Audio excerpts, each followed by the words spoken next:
Hi, everybody. Hi, Lynn. How are you? Good. Hi, Donna. Just waiting for Tom to join us. Okay, great. So he should be here shortly, I believe. We're going to start off with his book trailer for the book. If you haven't read Tombstone, don't worry about it. He's still, he'll just get you excited to want to read it. And I think most of us are kind of familiar with a little bit about the story. Joined us. And I did go ahead and make you a co-host. I do want to share his book trailer in the beginning, and then we'll introduce him and let him take it from there. But on behalf of Mattituck-Laurel Library and all our participating Suffolk County libraries, welcome and thank you for joining us tonight. Thank you.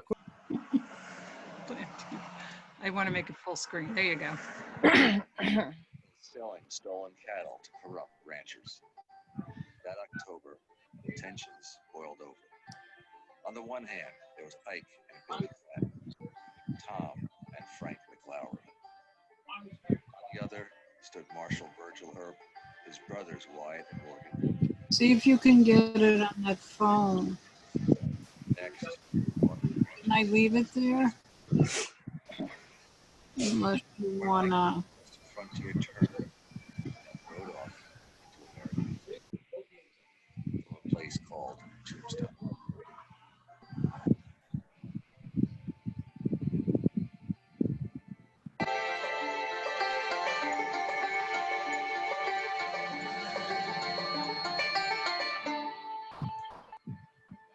You did a very nice job on that, Tom. Yeah, That was you speaking, right? We did that with this. I did that. Yeah, they asked me to do the speak, and I went in when you could still do these things. Yes. I went into the publisher, St. Martin's Press, at their office, and they have a studio in there just for these kinds of promotional activities. And so we went in, and they had sent me a script, which I didn't like. So without telling them, I just went ahead and did my own script, and they said, "Boy, that sounds good. Okay, print it. Let's go with that one." All right, so I don't know if you want, I did put some of the pictures together. Let's just see. I go to screen share, slideshow. I don't know if you want to look at any of these, but let's go ahead and just start with your introduction here. Okay. So thanks for joining us again, and we're here to welcome author and historian Tom Clavin.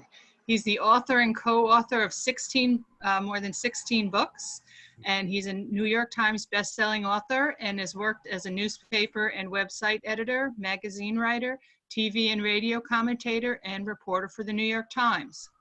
He's received awards for the Society of Professional Journalists, Marine Corps Heritage Foundation, and the National Newspaper Association. Tonight, we're happy to welcome Tom to speak with his new book, Tombstone.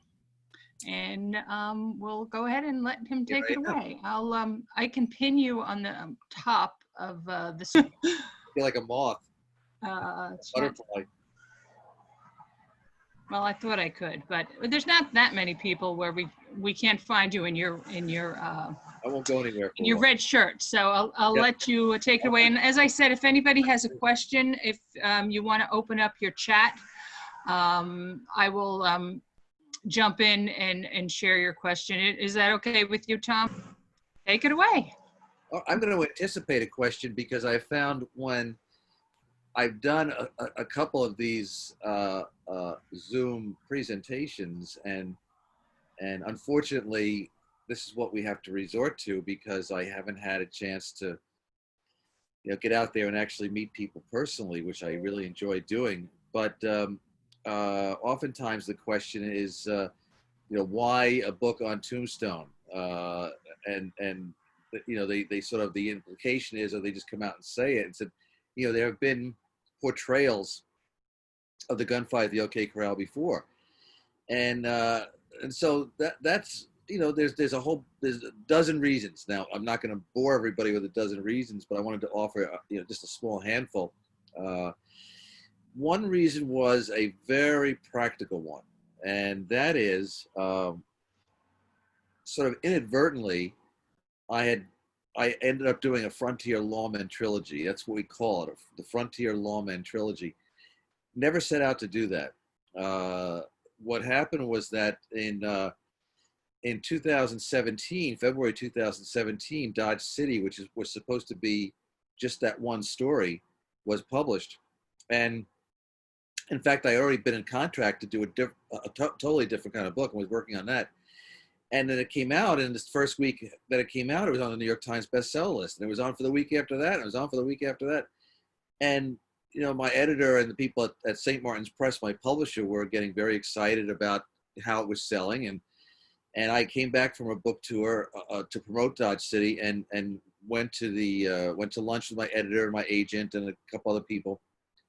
And he said, I'd really like it if you would consider putting the book aside you're working on now and focus on another book by another iconic American West figure. And what immediately brought to my mind was Wild Bill Hickok. I said, you know, I want to find out, though, has there been anything about him in recent years? And when I did a little research, I found out, to my big surprise, that even though Wild Bill Hickok is a very familiar name in American history, and we've seen him portrayed in movies, the most recent biography of Hickok was published in 1964.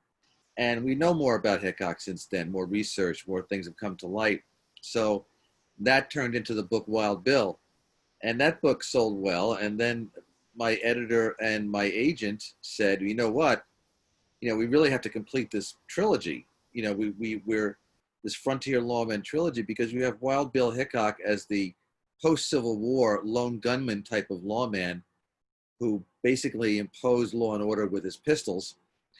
Then you have Dodge City, which takes place mostly in the mid to late 1870s, where you have Wyatt Earp and Bat Masterson as very young men, sort of trying to make that transition where law and order is not kill somebody before they kill you. It's like let's have court systems, let's arrest people, let's put them on trial. That's the way to actually civilize or tame a town, is not more violence, but try and ratchet the violence level down. And then you have Tombstone, was really the third book in the trilogy, because it takes Wyatt Earp and teaming up with Doc Holliday and his brothers Virgil and Morgan, and actually two other brothers, Earp, there were 5 Earp brothers at Tombstone, James and Warren also, to the early 1880s, and Tombstone being sort of like the last boom town on the American frontier. So there was an arc to the story. So it was like, once Wild Bill had come out and been well received, and we had the Wild Bill story and we had the Dodge City story, I had to do the Tombstone story and complete that arc of the saga of the Frontier Lawman.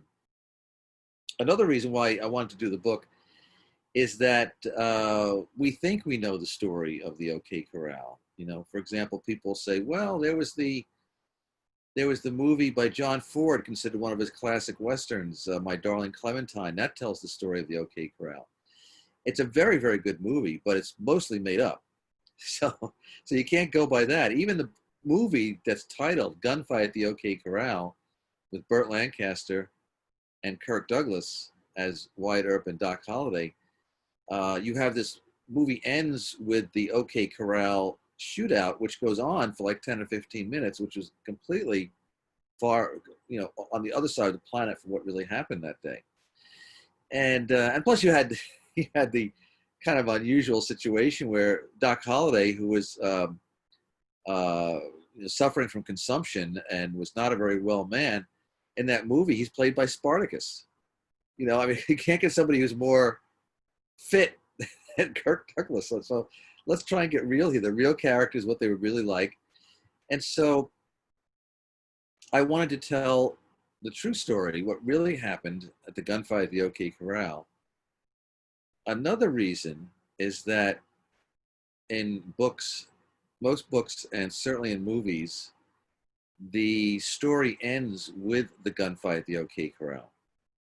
And if you're just doing a book on the gunfight at the OK Corral, that's fine. For example, there's a book that came out in 2012 by Jeff Gwynne, who was terrific researcher and writer called The Last Gunfight. So it's okay if the focus of that book, since it's about the gunfight, is on the gunfight that took place in October of 1881. But it's not the end of the story. It's certainly not the end of the Tombstone saga featuring the Earps and Doc Holliday, because following the gunfight at the OK Corral, the three Earp brothers, Morgan, Virgil, and Wyatt, and Doc Holliday, were arrested for murder and put in jail. Actually, Virgil and Morgan had been wounded in the gunfight, so they were allowed to recuperate at home. Wyatt and Doc were put in jail, and not just for like an overnight stay.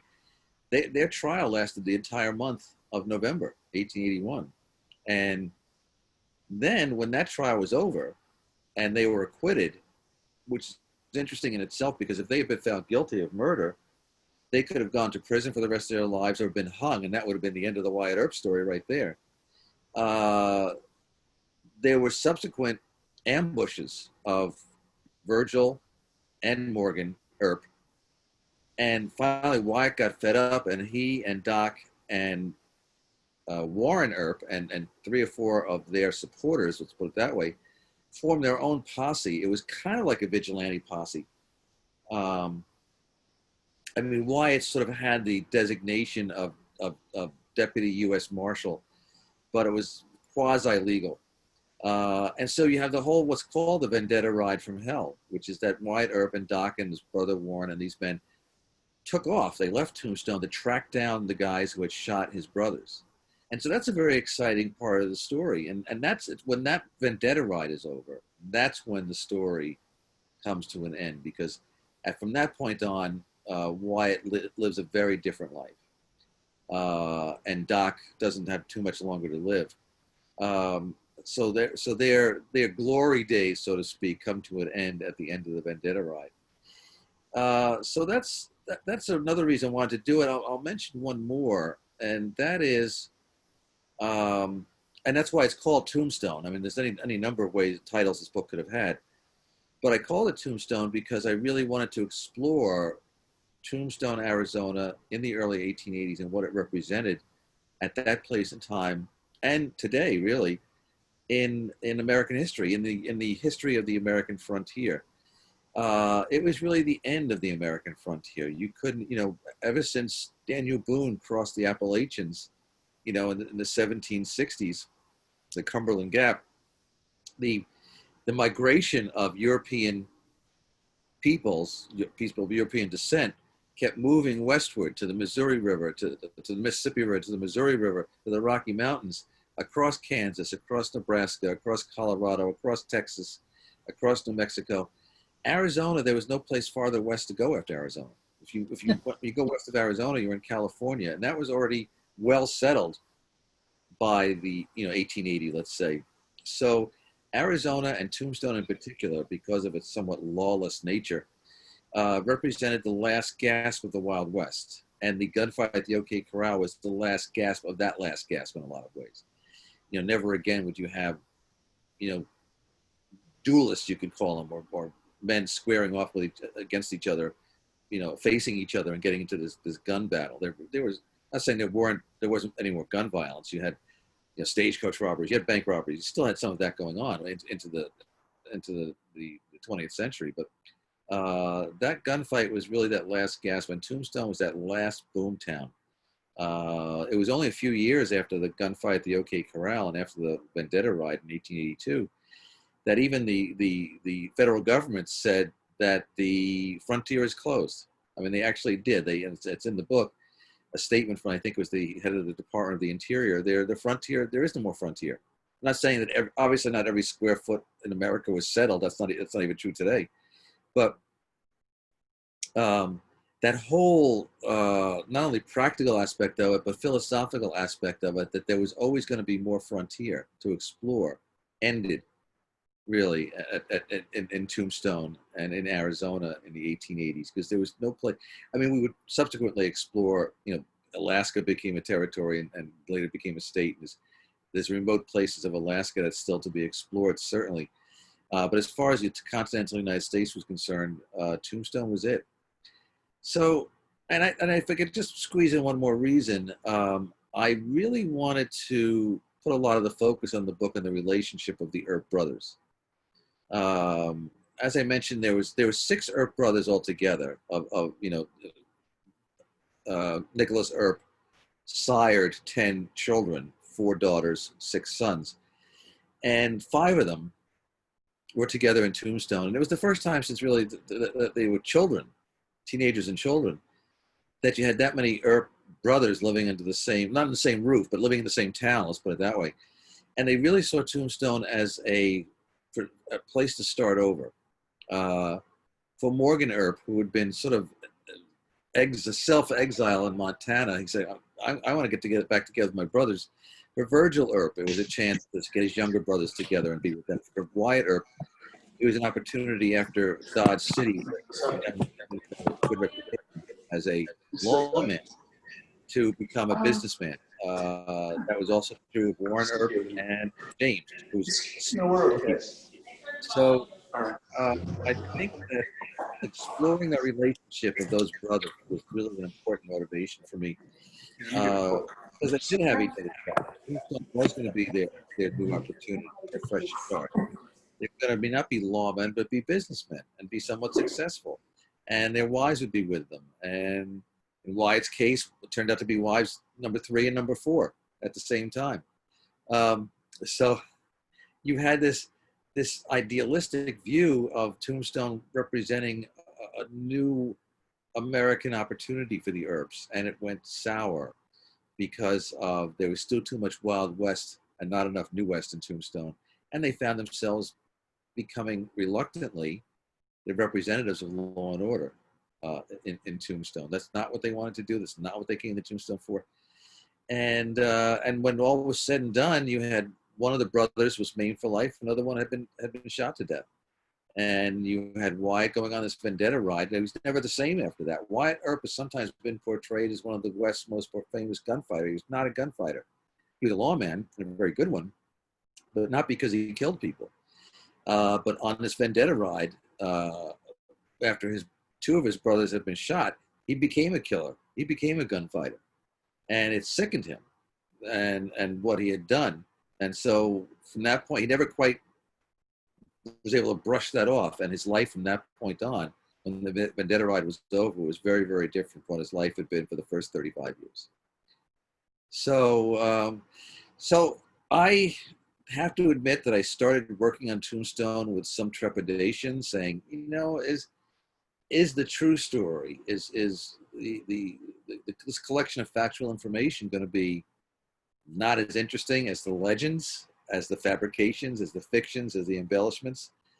But I found it's a really terrific story, and it's got characters and adventures and gunfights and romance, and it's got a lot more even than the movies have portrayed. So I'm really glad I had the opportunity to do it. I'm glad that the trilogy has been completed, and I'm really hoping that Wild Bill is out in paperback, Dodge City is out in paperback, Tombstone was only in hardcover so far. Oh, I happen to have a copy.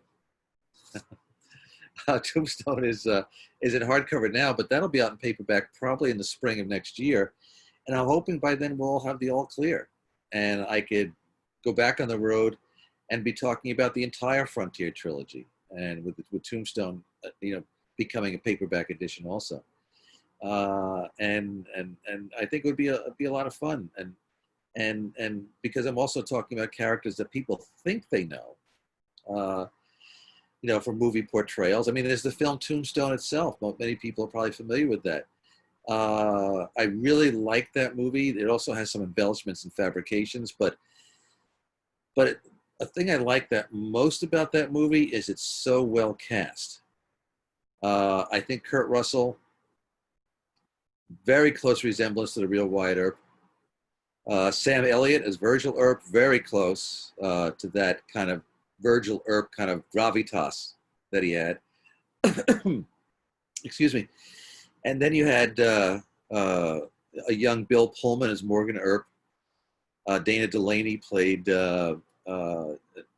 Josephine Marcus, who becomes Mrs. Wyatt Earp number 4. And probably most memorable is Val Kilmer as Doc Holliday. I mean, they finally got to the point. I think Dennis Quaid did a very good job in the movie Wyatt Earp. But the quintessential filmed Doc Holliday is Val Kilmer. I mean, you look at him on screen and all his scenes, he looks like he's ready to die any moment. And Doc Holliday was a very sick man. And Val Kilmer, I mean, even in the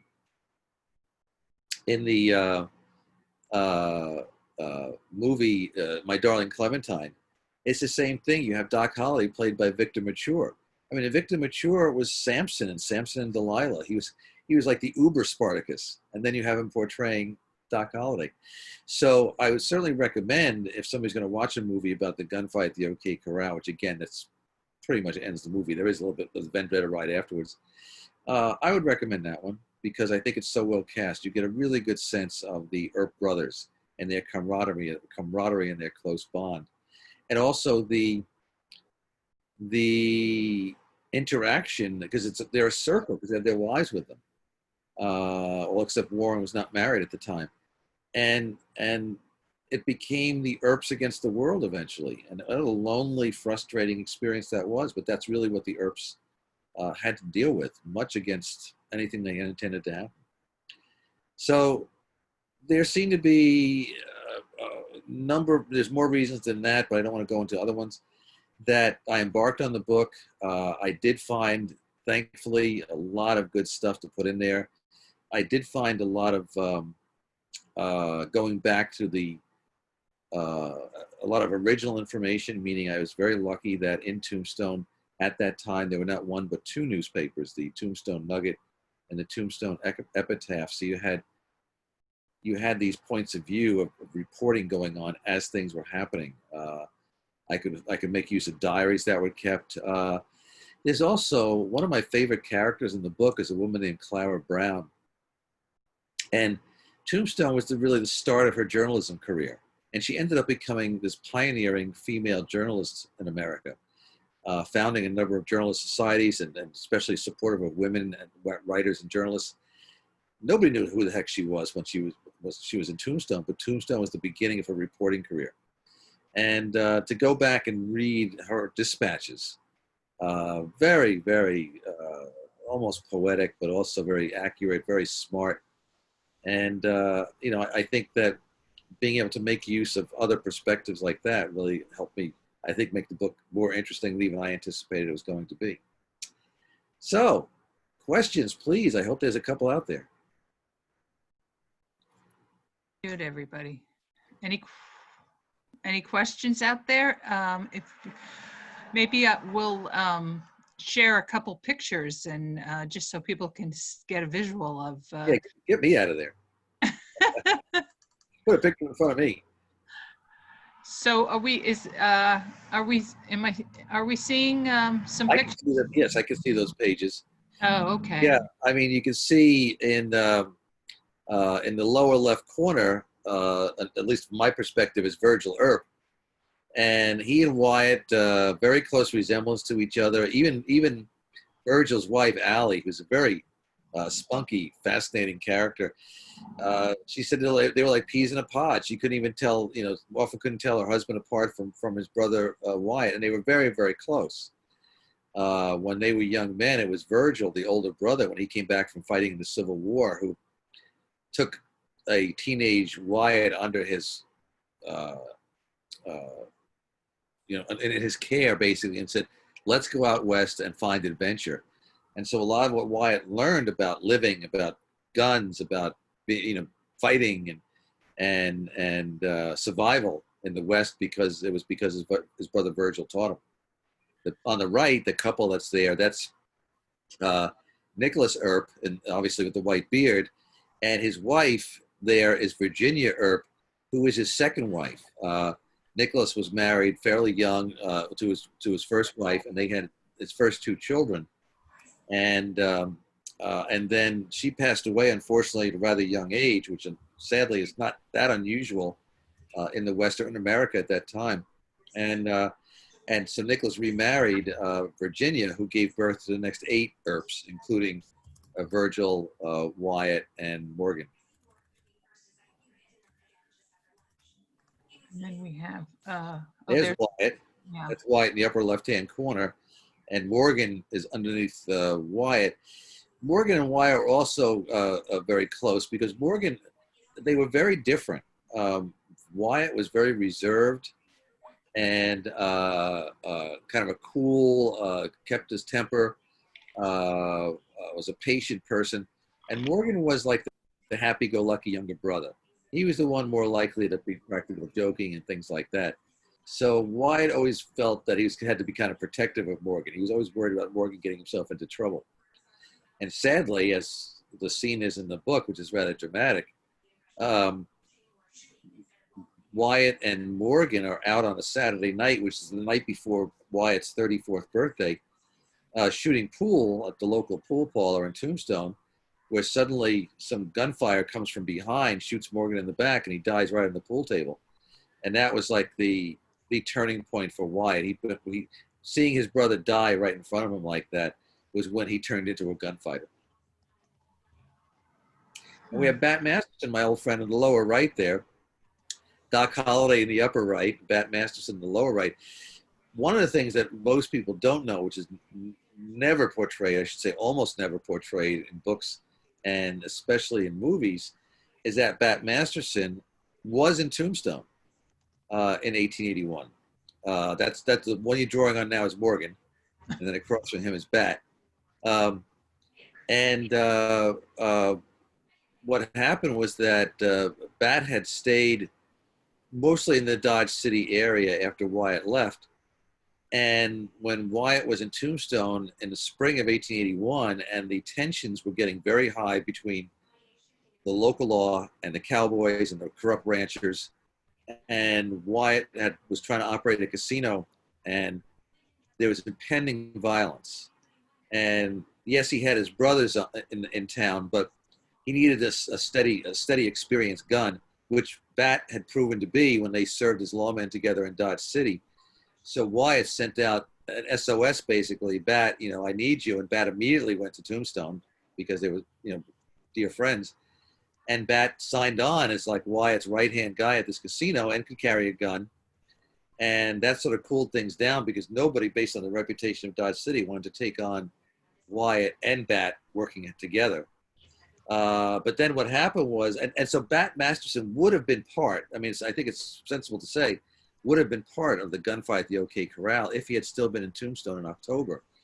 But what happened was a few months earlier, Bat got a telegram saying that his younger brother, Jim, who was now the marshal of Tombstone, was being targeted by assassins. And Bat, you needed back right away. Your brother's life is in jeopardy. So, Wyatt was the first one to insist, Bat, you must go back to Dodge City and take care of this. And as it turned out, Bat did go back to Dodge City and arrived just in time for a wild shootout that, and both he and his brother survived. So if not for that, Bat Masterson would have been part of the gunfight at the OK Corral story. All right. So do we have any questions? I think I muted myself. I have a question. Hello? Yes, any questions out there? Yeah, hi. Yes. This is Fred. I'm Pat Yaska's husband. Hello. Hi, how are you, Tom? Thank you for this. Two questions. Pleasure. You've mentioned Virgil fought in the Civil War. Yes. Yeah, which side? Oh, well, the Earps were very strong Unionists. They were abolitionists. Really? And when the war broke out, Nicholas Earp, their father, had served in the Mexican-American War. So there was a little bit of a tradition there of marching off to war if your country calls you. And they were living in, even though the family had spent some time living in Missouri, they were living, I believe, in Illinois at the time. And James Earp, who is the second oldest Earp, joined the Union Army, and then was actually wounded rather badly in combat during the Civil War. He recovered, but he was wounded badly. And then Virgil Earp enlisted. Now, Virgil Earp would have enlisted anyway because he believed in the Union cause and was anti-slavery. But he also had gotten married, and his wife was pregnant, and he realized, I'm not cut out for this. So I think he was only like 19 years old. So he headed off to the recruiting station and signed up, and boom, he was off. And he didn't come back for like 2 or 3 years. He served to the end of the war, until the war was over.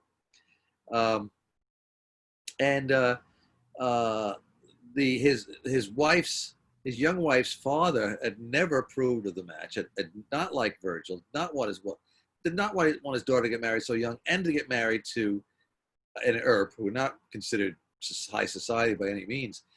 So after Virgil had been gone for about a year, his father-in-law sat his daughter down and said, "I have to tell you something. It's bad news. Virgil's been killed in battle." Just made it up. And so he kills off Virgil, and then said, "We're all devastated. We can't live here anymore. Let's load up our wagon and head west," which they did. And Virgil came back from when the war was over. "Where's my wife?" "Oh, they left like 18 months ago. No forwarding address." And it wasn't until decades later that Virgil found out he had a daughter. I had a second question. Sure. The famous gunfight, in terms of weaponry, was it an even match? Yes, it was. With one exception. I'm glad you asked about the gunfight, because I mentioned before the gunfight is not the way it's been portrayed in movies. First of all, it's not the OK Corral. The OK Corral had nothing to do with the gunfight. It was in a vacant lot on the next street that was only 15 feet wide, and it was really more of an alley. And when you had the McLaury brothers and the Clanton brothers, who were in this vacant lot, basically, and they were armed. They all had guns, basically saying to the Earps, "Come and get us." So Virgil immediately deputized Wyatt and Morgan, who were not lawmen. Only Virgil. Virgil was the police commissioner of Tombstone. He was the only actual true lawman. So he deputized Wyatt and Morgan, and then Doc Holliday came up to them, and he put a guilt trip on Wyatt, because they were best friends. And he was like, "Wyatt, how could you do this without me? How could you put yourself in jeopardy, go into a gunfight, and I'm not there to back you up and be at your side?" So, kind of holding his nose, Virgil also deputized Doc Holliday. The last person you want wearing a badge is Doc Holliday. But he sort of had no choice here. So the other thing that's kind of almost like a funny part to it is that Virgil hands Doc a shotgun, because what most people didn't know is Doc Holliday was a terrible shot with a handgun. He couldn't hit the broadside of a barn. There'd be no sense having him on your side. He'd more likely shoot you than your opponent.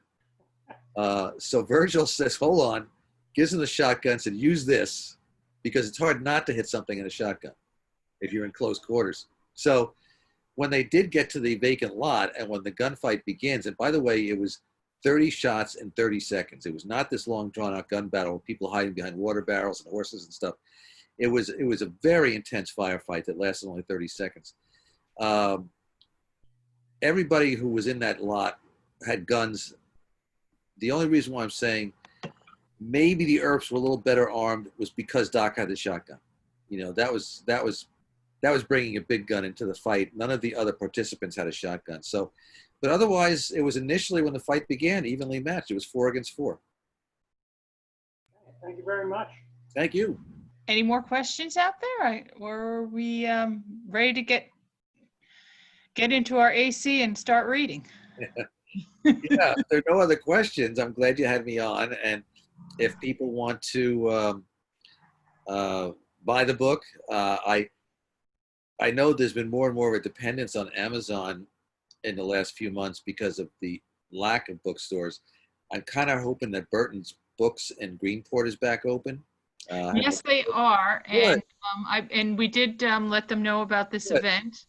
Yeah, I like that bookstore a lot. They've always been very nice to me, and I look forward to having an opportunity to be up there and see them again in the near future. So I would recommend that. Of course, there's Amazon, and down here where I live in Sag Harbor, all the bookstores have reopened. So that's always good news. It's just real sadness that I haven't been able to go to bookstores and give actual talks, but I'm really hoping by next spring, if not sooner, that it can happen. All right. Well, you just have to grow out your mustache a little bigger Yeah. and get your hat. Get my habit Stetson. Yes, get your Stetson and you'll be good to go. Okay. And Check the so, shotgun. yes, shotgun, somebody mentioned. I need to get my carry permit first. Yeah, right. I don't see that happening. All right. Well, thank you very much. Thank you. Thanks for having me. We'll look forward to the next time. Yes. And do you have so what is your next book? Can you I have you may remember I've done several books with my friend Bob Drury. The right. one we did was Valley Forge, which came out in the fall of 2018, and we have our next book will be out next April, and it's called Blood and Treasure: Daniel Boone and the Fight for America's First Frontier. And as the title implies, it's the story of Daniel Boone. Not only the true story, most people think, again, Daniel Boone, the guy with the coonskin cap, right? No, he never wore a coonskin cap. We know the name Daniel Boone, immediate recognition. We know very, very little about his actual story, including the siege of Boonesboro. Obviously, he built a fort named after himself, Boonesboro, in Kentucky in 1778, which turned out to be one of the pivotal battles of the American Revolution. Few people know that or how dramatic it was. How they withstood repeated attacks by British Army and Canadians and Indians, Shawnee Indians. If that fort had fallen, that would have opened up the back door to George Washington's army, Continental Army. And so it was a pivotal battle. Who knows about? Most people don't know about it.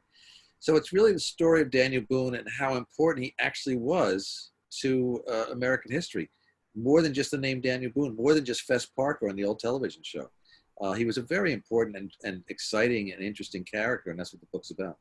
So it's Blood and Treasure, Daniel Boone and the Fight for America's First Frontier, and that'll be out next spring. All right. Well, we'll look forward to that. And yes, I believe Burton's is open like 11 to 5 is what I heard. So Glad for every minute a bookstore is open these days. yes, that's right. Yeah. All right, everyone. Thanks for joining us and have a wonderful weekend. Thank you. Bye-bye now. Bye-bye.